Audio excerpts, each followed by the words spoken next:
ಮಟ್ಟಣ್ಣನವರ್ ಹಾಗೆ ಜಯಂತ್ ವಿರುದ್ಧವಾಗಿ ಸುಜಾತ ಆಕ್ರೋಶವನ್ನ ವ್ಯಕ್ತಪಡಿಸಿದ್ದಾರೆ.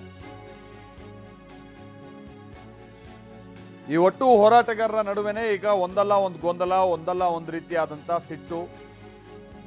ಟಿವಿ9 ಜೊತೆಗೆ ಸುಜಾತ ಭಟ್ ಎಕ್ಸ್ಕ್ಲೂಸಿವ್ ಆಗಿ ಮಾತನಾಡಿದ್ದು, ಇಲ್ಲಿಗೆ ಅವರ ನನ್ನ ನಡುವೆ ಎಲ್ಲ ಮುಗಿದೋಯ್ತು, ಅವ್ರು ಮಾಡಿದ ಕರ್ಮ ಅವ್ರು ಅನುಭವಿಸ್ತಾರೆ, ನನಗೆ ಹಣದ ಆಸೆ ಇಲ್ಲ, ಯಾರೂ ನನಗೆ ಹಣ ಕೊಟ್ಟಿಲ್ಲ, ಕೆಲವರು ಅಷ್ಟು ಕೊಡ್ತೀನಿ ಇಷ್ಟು ಕೊಡ್ತೀನಿ ಅಂತ ಬಂದಿದ್ರು, SIT ಮುಂದೆ ಏನಿದೆಯೋ ಅದನ್ನೆಲ್ಲ ನಾನು ಹೇಳಿಕೆ ಕೊಟ್ಟಿದ್ದೀನಿ, ಟೈಮ್ಗೆ ಊಟ ಕೊಟ್ಟಿದ್ದಾರೆ, ನಂಗೆ ಚಾಕ್ಲೇಟ್ ಕೊಟ್ಟಿದ್ದಾರೆ SIT ಅವರು, ಶುಗರ್ ಮತ್ತೊಂದು ಸಮಸ್ಯೆ ಇತ್ತು ಅಂತ ಕಾಣಿಸುತ್ತೆ, ಆ ಕಾರಣಕ್ಕೆ ಕೊಟ್ಟಿರ್ಬೋದು ಅಂತ. ವಿಕಾಸ್ ನಮ್ಮ ಪ್ರತಿನಿಧಿ ಜೊತೆಗೆ ಅವ್ರು ಮಾತನಾಡಿದರೆ ಬನ್ನಿ ಕೇಳೋಣ. ನನ್ನ ಏನಿದೆ SIT, ನಾನು ಏನು ಇದು ಮಾಡಿದ್ದೀನಿ, SITಯಲ್ಲಿ ಕೊಟ್ಟಿದ್ದೀನಿ, ನನ್ನ ಏನಿದೆ ಹೇಳಿಕೆ ಆಗಿರಲಿ ಏನಾಗಿರಲಿ ಅದು ಅವರು ಅದನ್ನು ನನ್ನ ತುಂಬ ಚೆನ್ನಾಗಿ ಸ್ವೀಕರಿಸಿದ್ದಾರೆ, ತುಂಬ ಚೆನ್ನಾಗಿಯೇ ನೋಡಿಕೊಂಡಿದ್ದಾರೆ. ಅವರ ಮೇಲೆ ನನಗೆ ಯಾವುದೇ ರೀತಿಯ ಕೆಟ್ಟ ಭಾವನೆಗಳು ಇಲ್ಲ.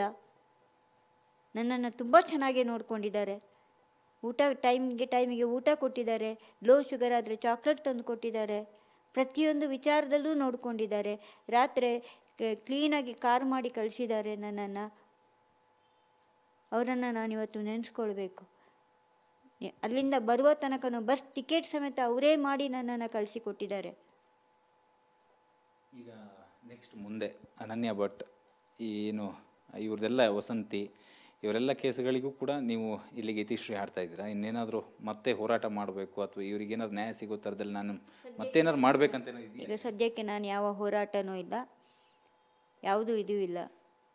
ನೋಡಬೇಕು, ಇನ್ನೊಂದು 3-4 ದಿನಗಳಲ್ಲಿ ಏನೋ ಒಂದು ಯೋಚನೆ ಮಾಡಿ ಅದಕ್ಕೇನಾದರೂ ಒಂದು ಇದು ಮಾಡಬೇಕು ಅಂತ ಇದ್ದೀನಿ.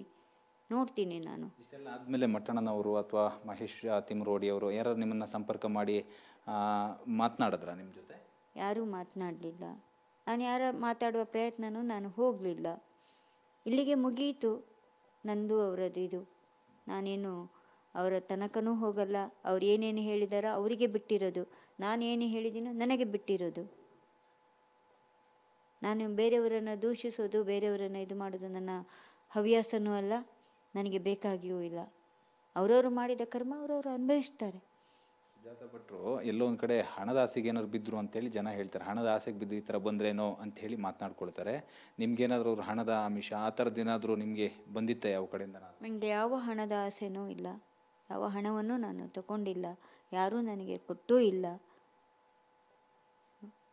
ಹೇಳಿದರು 1-2 ಜನ ಇಷ್ಟು ಕೊಡ್ತೀವಿ ಅಷ್ಟು ಕೊಡ್ತೀವಿ ಅಂತ. ನಾನು ಅದು ಆಸೆಗೂ ನಾನು ಬಿದ್ದಿಲ್ಲ. ನನಗೆ ಯಾಕೆ ಸರ್ ಹಣ? ಸಾಯುವಾಗ ನಾನು ಒಯ್ತೀನ ಹೇಳಿ? ನನಗೆ ಹಣದ ಇದು ಇಲ್ಲ, ವ್ಯಾಮೋಹ ಇಲ್ಲ. ಮತ್ತೊಂದು ಕಡೆ ಬುರುಡೆ ಗ್ಯಾಂಗ್ ಉಳಿದಿದ್ದಂಥ ಲಾಡ್ಜ್ನಲ್ಲಿ ಮಹಜರು ಪ್ರಕ್ರಿಯೆ ನಡೆದಿದೆ. ಚಿನ್ನಯ್ಯನನ್ನು ಕರ್ಕೊಂಬಂದು ಆ ಲಾಡ್ಜ್ನಲ್ಲಿ SIT ಶೋಧವನ್ನು ನಡೆಸಿದ್ರು. ಸೊ ಲಾಡ್ಜ್ ಅಂತ ಅಂದರೆ ವಿದ್ಯಾರಣ್ಯಪುರದ ತಿಂಡ್ಲು ಸರ್ಕಲ್ನಲ್ಲಿರುವಂಥ ಒಂದು ಸರ್ವಿಸ್ ಅಪಾರ್ಟ್ಮೆಂಟ್ ಅದು. ಸೊ SP ಸೈಮನ್ ನೇತೃತ್ವದಲ್ಲಿ ಸದ್ಯ ಮಹಜರು ಪ್ರಕ್ರಿಯೆ ನಡೀತಾ ಇದ್ದು 20 ಅಧಿಕಾರಿಗಳು ಹಾಗೆ ಭಾಳಷ್ಟು ಸಿಬ್ಬಂದಿ ಎಲ್ಲ ಈ ಮಹಜರು ಪ್ರಕ್ರಿಯೆಯಲ್ಲಿ ತೊಡಗಿದ್ದಾರೆ. ನಿನ್ನೆ ಹತ್ತತ್ರ ತಡರಾತ್ರಿ 2 ಗಂಟೆ ಸಂದರ್ಭದಲ್ಲಿ ಶುರುವಾಗಿರುವಂಥ ಮಹಜರು ಪ್ರಕ್ರಿಯೆ ಇದು ಅಂತಲೂ ಕೂಡ ಹೇಳಲಾಗ್ತಾ ಇದೆ. ನೀವಲ್ಲಿ ನೋಡ್ತಾ ಇದ್ದೀರಲ್ಲ, ಇದೇ ಆ ಸರ್ವಿಸ್ ಅಪಾರ್ಟ್ಮೆಂಟ್, MB ಮ್ಯಾನ್ಷನ್ ಅಂತ ಏನೋ ಹೇಳ್ಕೊಂಡ್ಬಿಟ್ಟು ಈ ಸರ್ವಿಸ್ ಅಪಾರ್ಟ್ಮೆಂಟ್. ಇದರಲ್ಲಿ ಈ ಬುರುಡೆಯನ್ನು ತಂದಂಥ ನಂತರದಲ್ಲಿ ಈ ಚಿನ್ನಯ್ಯನ ಜೊತೆಗೆ ಕೆಲ ಮಂದಿ ಎಲ್ಲ ಸೇರಿಕೊಂಡು ಈ ಫ್ಲ್ಯಾಟ್ನಲ್ಲಿ ಸಭೆ ನಡೆಸಿದ್ರು ಅಥವಾ ಅಲ್ಲಿ ಉಳ್ಕೊಂಡಿದ್ರು ಅನ್ನುವಂಥದ್ದು SITಗೆ ಸಿಕ್ಕಿರುವಂಥ ಮಾಹಿತಿ.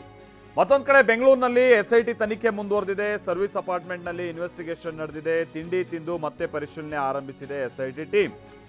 ಒಂದು ಟೀಮ್ನಿಂದ CCTVಗಳನ್ನು ಪರಿಶೀಲನೆ ಮಾಡುವಂಥ ಪ್ರಕ್ರಿಯೆ ನಡೀತಾ ಇದೆ. ಆ ಫುಟೇಜು ಇವ್ರು ಬಂದಂಥ ಸಂದರ್ಭ, ಸಮಯ ಮತ್ತೊಂದು ಇದನ್ನೆಲ್ಲ ತಾಳೆ ಹಾಕುವಂಥ ಪ್ರಯತ್ನ ಆಗ್ತಾ ಇದೆ.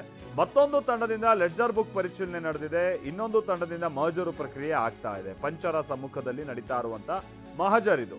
ಎಲ್ಲ ಪ್ರಕ್ರಿಯೆ, ಹೇಳಿಕೆಗಳು, ವಿಡಿಯೋ ರೆಕಾರ್ಡ್ ಇದನ್ನೆಲ್ಲ ಮಾಡ್ಕೊಳ್ಳಲಾಗ್ತಾ ಇದೆ. ಆಮೇಲೆ ಹೋಟೆಲ್ ಸಿಬ್ಬಂದಿಯಿಂದ ಕೂಡ